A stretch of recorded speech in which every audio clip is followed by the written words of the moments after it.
Hello friends, welcome to Fact Study. आज की इस वीडियो में हम डिस्कस करने वाले हैं गुप्त काल से संबंधित इंपॉर्टेंट क्वेश्चंस को। गुप्त काल को भारत का स्वर्ण युग कहा जाता है, आप सभी को पता होगा। और गुप्त काल से अक्सर कर एग्जाम में क्वेश्चन बनते ही रहते हैं, हर एग्जाम में क्वेश्चन पूछे जाते हैं और रिपीट होते हैं। इस बुक में भी हमने देखा जिस तरीके से एग्जाम में क्वेश्चन का वेटेज है, अलग अलग एग्जाम में क्वेश्चन रिपीट हुए हैं, उसी तरीके से इन्होंने उन क्वेश्चन को दो तीन तीन बार भी रख दिया है। तो अच्छी बात है, क्वेश्चन जिस तरीके से जितनी बार है उतने ही अपना रिविजन भी होता है और उतना ही अच्छे तरीके से उस क्वेश्चन का महत्व भी समझ में आता है। तो गुप्त काल का ये समय काल दे दिया है इन्होंने, 319 ईसा पूर्व से 540 ईसा पूर्व है। इसको शुरू करते हैं। पहला ही पॉइंट दिया गया है, गुप्त वंश का संस्थापक कौन था। तो आप सभी को पता होना चाहिए, गुप्त वंश का संस्थापक था श्रीगुप्त। काफी इंपॉर्टेंट है। श्रीगुप्त के बाद जिस तरीके से मुगल काल में चलता है उनका वर्णन, उसी तरीके से यहाँ पर श्रीगुप्त के बाद घटोत्कच इसका पुत्र होता है, फिर चंद्रगुप्त प्रथम आता है, फिर आता है समुद्रगुप्त। इस तरीके से चलता रहता है वर्णन। आगे इसमें क्वेश्चंस दिए हैं, सब मिलेंगे, सारे के सारे पॉइंट उनको जानते हैं।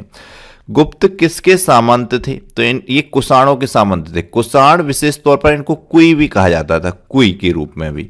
और कुषाण बताए जाते थे चीन से आकर कुछ प्रसिद्ध विशेष शक्तिशाली व्यक्ति थे, उनके द्वारा स्थापित था कुषाण वंश। कुषाण से हमने क्वेश्चन जो देखा है एग्जाम्स में अक्सर कर वो मिलता है, इनकी राजधानी पूछी जाती है। पुरुषपुर करके एग्जाम में मिलता है ऑप्शन में। पेशावर जो है अब वर्तमान में, उसी को पहले पुरुषपुर कहा जाता था, वो इनकी राजधानी थी। तो वो चीज ध्यान रखनी है आपको, सबसे इंपॉर्टेंट है। नेक्स्ट पॉइंट है, गुप्त शासक के दौरान ऐसा व्यक्ति कौन था जो एक महान खगोल विज्ञानी और गणितज्ञ था।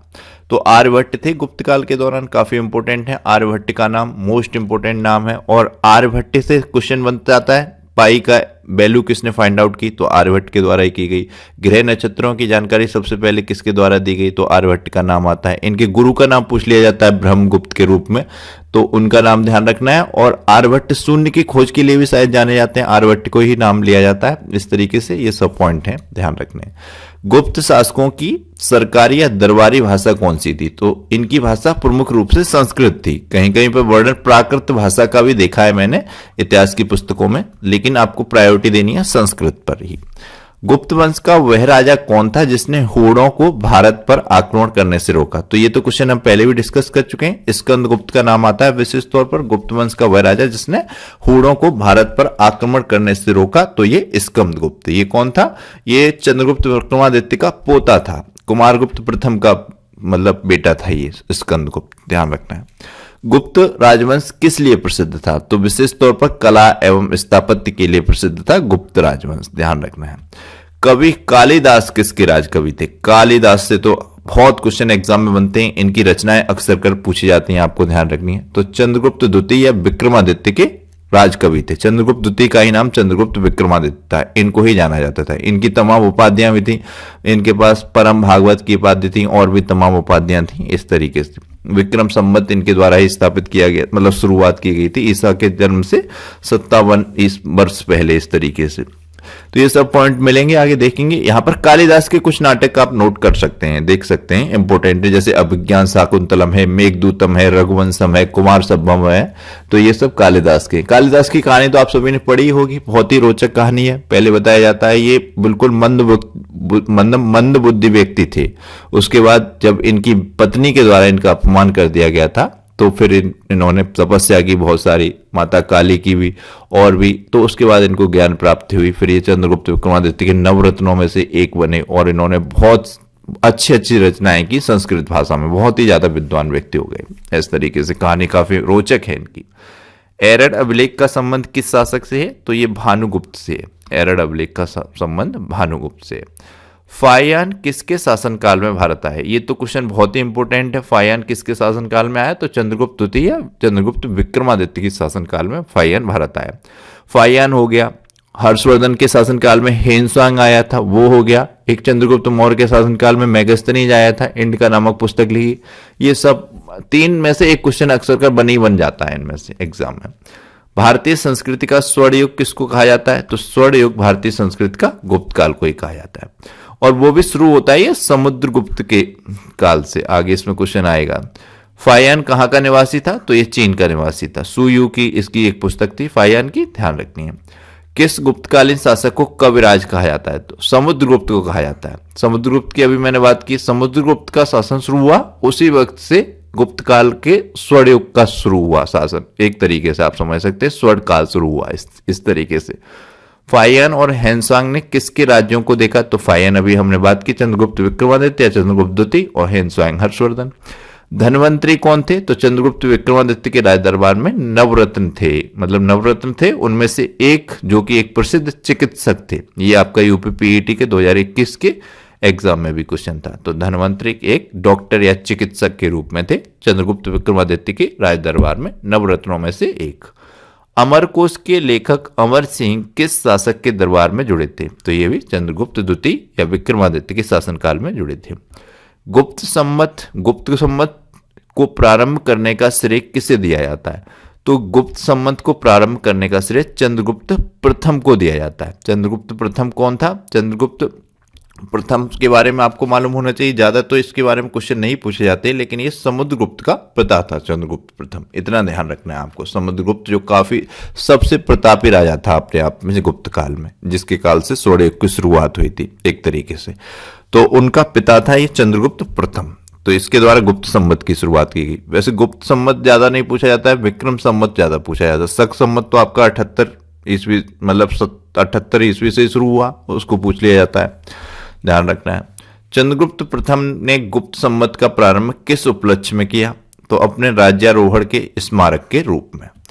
कालिदास द्वारा रचित मालविकाग्निमित्रम का नाटक का नायक कौन था? तो अग्निमित्र था, अग्निमित्र था। और इसकी नायक क्या पूछ लिया जाए तो मालविका, राजकुमारी मालविका, इसी में नाम छुपा हुआ है, और अग्निमित्र भी यही छुपा हुआ है। तो ये तो बड़ा आसान है याद रखना। कालिदास की जो रचित मालविकाग्निमित्रम नाटक है, इसकी नायक नायिका दोनों पूछ लिए जाते हैं, तो ये इसी में शब्दों में छुपा हुआ है। मालविका इसकी नायिका, अग्निमित्र इसका नायक। ये काफी आसान भी है और याद भी रखना है, पूछा भी जाता है।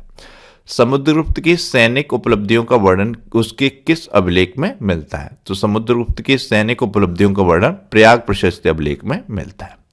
किस काल में स्त्रियों को पुरुषों के बराबर बराबरी थी? तो गुप्त काल में स्त्रियां और पुरुषों को समान अधिकार प्राप्त थे।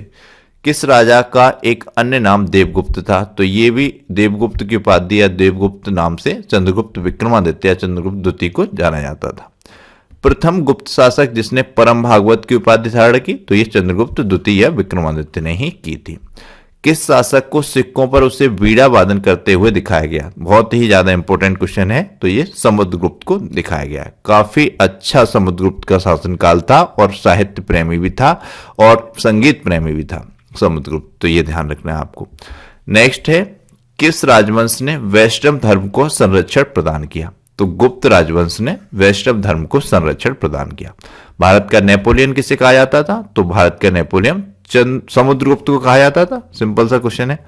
इतिहासकार विंसेंट स्मिथ, एवी स्मिथ भी कहीं के लिखा हुआ मिल सकता है, इन्होंने अपनी पुस्तक अर्ली हिस्ट्री ऑफ इंडिया में समुद्रगुप्त की वीरता एवं विजयों पर मुग्ध होकर उसे भारतीय नेपोलियन की संज्ञा दी। तो किसके द्वारा इसको भारतीय नेपोलियन की संज्ञा दी गई? तो विंसेंट स्मिथ के द्वारा। इसकी पुस्तक है अर्ली हिस्ट्री ऑफ इंडिया, इसमें ये चीज देखने को मिलती है या ये तथ्य मिलते हैं। गुप्त सम्राट जिसने हूणों को पराजित किया? स्कंदगुप्त। शक विजेता किसे माना जाता है? चंद्रगुप्त द्वितीय को माना जाता है, चंद्रगुप्त विक्रमादित्य को। रजत सिक्के जारी करने वाला प्रथम गुप्त शासक? चंद्रगुप्त द्वितीय, यानी कि चंद्रगुप्त विक्रमादित्य, जिसके द्वारा सिल्वर कॉइन्स जारी किए गए, रजत सिक्के। इंपोर्टेंट है ये। नगरों का क्रमिक पतन किस काल का एक महत्वपूर्ण विशेषता है? तो नगरों का पतन जो है गुप्त काल की ही विशेषता बताई जाती है। किस गुप्त शासक ने सर्वप्रथम सिक्के जारी किए? चंद्रगुप्त प्रथम ने सर्वप्रथम सिक्के जारी किए, चंद्रगुप्त द्वितीय ने उसके बाद सिल्वर कॉइन्स जारी किए। निम्नलिखित में से किस गुप्त शासक ने सर्वप्रथम सिक्के जारी किए? तो ये चंद्रगुप्त प्रथम ने। क्वेश्चन पूछा गया, देखिए यूपीपीएससी मेंस, यूपीपीएससी प्री, इस तरीके से। अजंता गुफाओं के सरीखी जैसी गुफाएं मध्य प्रदेश में कहाँ मिलती हैं? तो मध्य प्रदेश के बाग या धार में मिलती हैं। बाल विवाह का प्रारंभ भी गुप्त काल से ही माना जाता है। यूरोपीय भाषाओं में अनुवादित प्रथम भारतीय ग्रंथ कौन सा है? कुमार संभवम है, कालिदास द्वारा रचित कुमार संभवम है, ध्यान रखना है।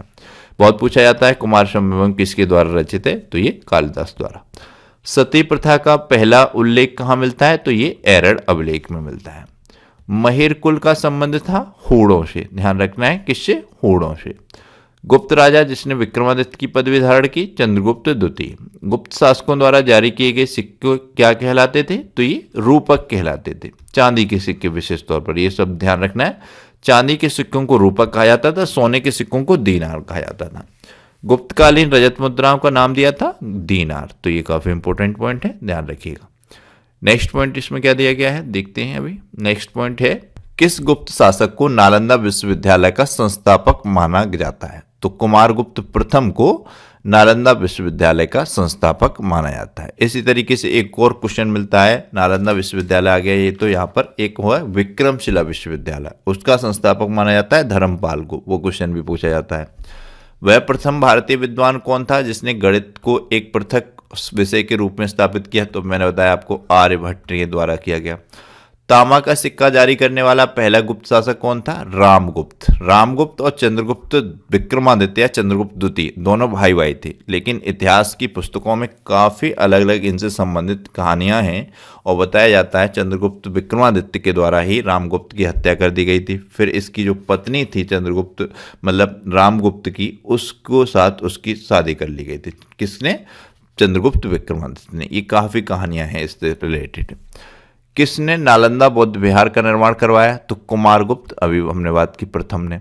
कालिदास की कृति की गिनती विश्व के 100 प्रसिद्ध साहित्यिक कृतियों में होता है, किस कृति की गिनती, तो ये अभिज्ञान शाकुंतलम की होती है। वर्तमान गणित में दशमलव प्रणाली का आविष्कार का श्रेय किस युग को है, गुप्त युग को। और दशमलव प्रणाली किसने दी थी, ये भी आर्यभट्ट के द्वारा ही दी गई थी। मेहरौली दिल्ली स्थित लौह स्तंभ का निर्माण किस सदी में हुआ, चतुर्थ सदी में हुआ। कुमार संभवम महाकाव्य किस कवि ने लिखा, कालिदास ने लिखा। नालंदा विश्वविद्यालय की स्थापना गुप्त युग में हुई, अभी बात हुई। नालंदा विश्वविद्यालय कुमारगुप्त प्रथम ने बनवाया था। गुप्त युग में भू राजस्व की दर थी 1/6, उपज का 1/6 भाग। परम भागवत की उपाधि चंद्रगुप्त द्वितीय विक्रमादित्य ने धारण की। निम्नलिखित शासकों में से किस एक ने 4 अश्वमेघों का आयोजन किया, तो ये पूछ लिया जाता है, प्रवरसेन प्रथम के द्वारा किया गया। भारतीय यात्रा में फायान ने एक अस्पताल का उल्लेख किया, यह अस्पताल कहां था, तो ये पाटलिपुत्र में था। गुप्त संवत की स्थापना की चंद्रगुप्त प्रथम ने। और जबकि आपका पूछ लिया जाए कि विक्रम संवत की, तो चंद्रगुप्त विक्रमादित्य ने। प्राचीन भारत में किस वंश का शासनकाल स्वर्णयुग कहा जाता था, गुप्त वंश का। गुप्तकालीन स्वर्ण मुद्रा को क्या कहते थे, दीनार। ये हमने बताया आपको। तो ये थे गुप्त काल से बनने वाले इंपॉर्टेंट पॉइंट्स। तो आपको ये कैसे लगे प्लीज कमेंट बॉक्स में बताइएगा, फीडबैक कीजिएगा, वीडियो को लाइक और शेयर कीजिएगा। Thank you so much.